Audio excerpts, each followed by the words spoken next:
Hey guys, I'm Sam, and in today's video, I'll be doing 3 farmhouse DIYs, all using Dollar Tree products. I was inspired by Hobby Lobby and Michael's Home Decor while making these, and I think they all turned out great. I really hope you enjoy these DIYs as much as I did. This first DIY was inspired by a mailbox that I saw at Michael's. I thought it was so cute and I wanted to try to recreate it with Dollar Tree products.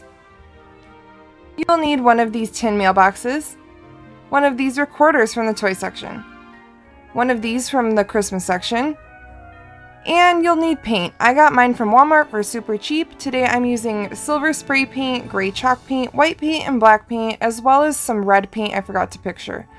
And you will also need one of these framed banks from the frame section. Spray paint the tin mailbox. I just left it closed because it leaves a cute little detail when you open it up, so just leave it closed and spray paint the entire thing. Now you're going to take your recorder and cut off the end of it. Make sure you cut off the end that you would use for the mouthpiece.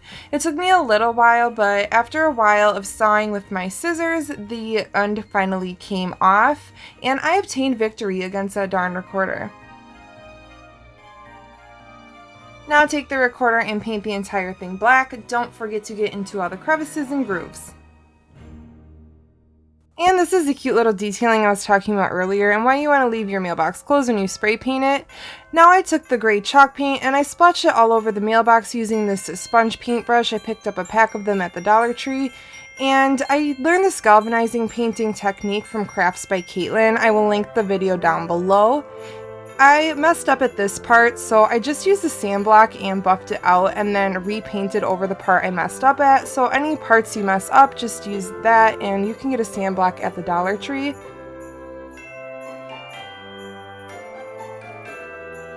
Next I took my sand block and I buffed all over the mailbox just to give it an older looking effect. Then I took my white paint and sponge brush and I started blotching all over the mailbox. Quickly I realized that was not working too well, so I buffed that out and I decided to use a bristle brush instead. It's just an old one I had laying around. I think they have them at the Dollar Tree as well. And I just blotched all over the mailbox, and I think that it looked way better with the bristle brush instead, so try to use a bristle brush at least for the white paint. Then you're going to paint the flag red.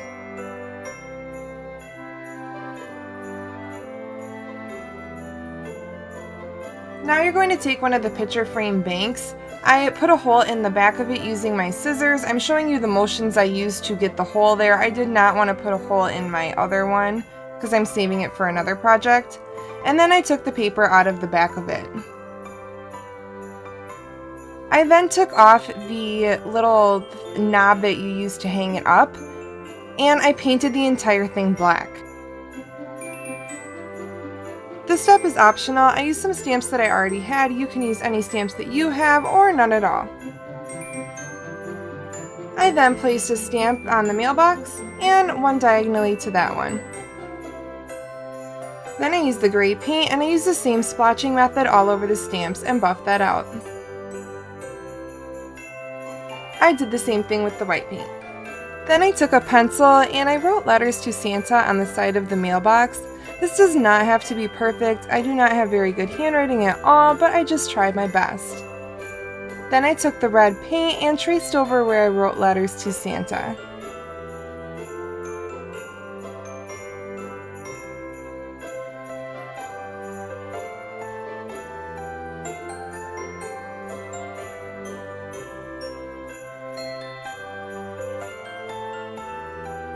On the other side, I wrote 10 cents in red paint next to the stamps. Then I took my sand block and I started buffing out letters to Santa to give it an aged appearance. Next I put the backing back into the frame. Then I put copious amounts of hot glue into the hole and onto the glass part of the frame. Then I put some more hot glue around the part of the recorder that we cut off, put it through the hole, and firmly placed it on the glass. I added a bit more hot glue on the glass just to be safe, and around the hole just so it stays in place. Next I placed a good amount of hot glue to the top of the recorder and some more hot glue to the bottom of the mailbox and placed it down. I held it there for about 10 seconds, and then I decided to add more hot glue to the bottom of the mailbox and around the recorder just so it stays in place, and I left it alone for about 10 minutes. Then I took my little Christmas bundle and I unraveled all the burlap from it and cut off all the pine. It does have wire in it, so it does take a bit, but it eventually comes off. I then started to arrange it on top of the mailbox, the bottom of the mailbox, just to see what kind of arrangement looked best. Once I decided on an arrangement, I started hot gluing things down. It doesn't really matter what kind of foliage you use from the Dollar Tree. You don't have to use the specific foliage if you cannot find it. You could use any of their picks or anything from their floral section that you like. I decided to use some burlap for the bottom of the mailbox because I thought it looked cute, so I just cut the burlap in half and put it on both sides and then put the pine and cranberries on top. I also decided to glue a real pine cone instead of the pine cone that came with the arrangement because I thought it looked a little better, but it's up to you what you decide to do. Next, I used some old Dollar Tree garland I had lying around and I just wrapped it around the recorder. This step is optional. Finally, I decided to splotch a bit more white paint all around the mailbox just for a final touch. And this is how the mailbox turned out. I'm super excited about it. I think it looks really cute and would add a great addition to your home decor or simply for your kids to write letters to Santa. Next, we'll be doing milk for Santa jugs inspired by Hobby Lobby decor. First, you'll need a bottle or a vase that resembles an old school milk jug. My partner says these don't resemble them at all, but I think they do. Next, you'll need some ribbon, jute twine, white spray paint, and red paint. I got my paint from Walmart for super cheap, and I decided to use glossy paint, but you don't have to. Next, use your white spray paint and spray paint your entire vase or your bottle all over evenly. I used some tape on the metal piece so that it didn't get any spray paint on that part. Then I took my pencil and I wrote Milk for Santa on the side of the bottle. This does not have to be neat. The Hobby Lobby decor that I was inspired by looked like kids' handwriting, so you can just tell people it's supposed to be like that, okay? It's not because I have bad handwriting or anything. Then I took my red paint and I traced over the top of that. And I think it made for a cuter bottle with the messy kid-like handwriting anyways. It's supposed to be Milk for Santa, you know, from the kids, so it's supposed to be like that. Then I took my jute twine, tied a knot, and wrapped it all the way around the neck of the bottle and placed some hot glue to hold it in place. Then I took some ribbon and I made a bow with my ribbon. You can learn how to make a bow out of ribbon. There's plenty of tutorials on YouTube of how to do that. Did the same thing with the other bottle, tied some jute twine around and placed it with some hot glue and put a bow in the middle. Then I took some cranberries left over from my mailbox DIY and just placed them within the back of the bow. And this is how they turned out. I think Santa would give his approval. Last but not least, we will be doing this super cute little wreath.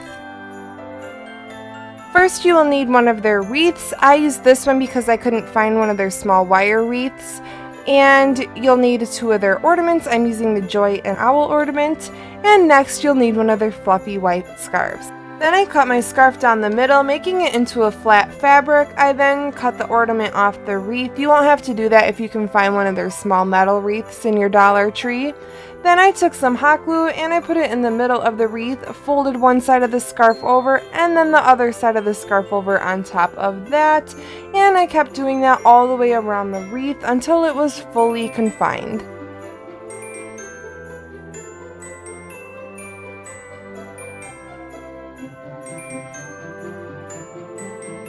I then cut the jute twine off of the ornament and put hot glue all over the back of the ornament.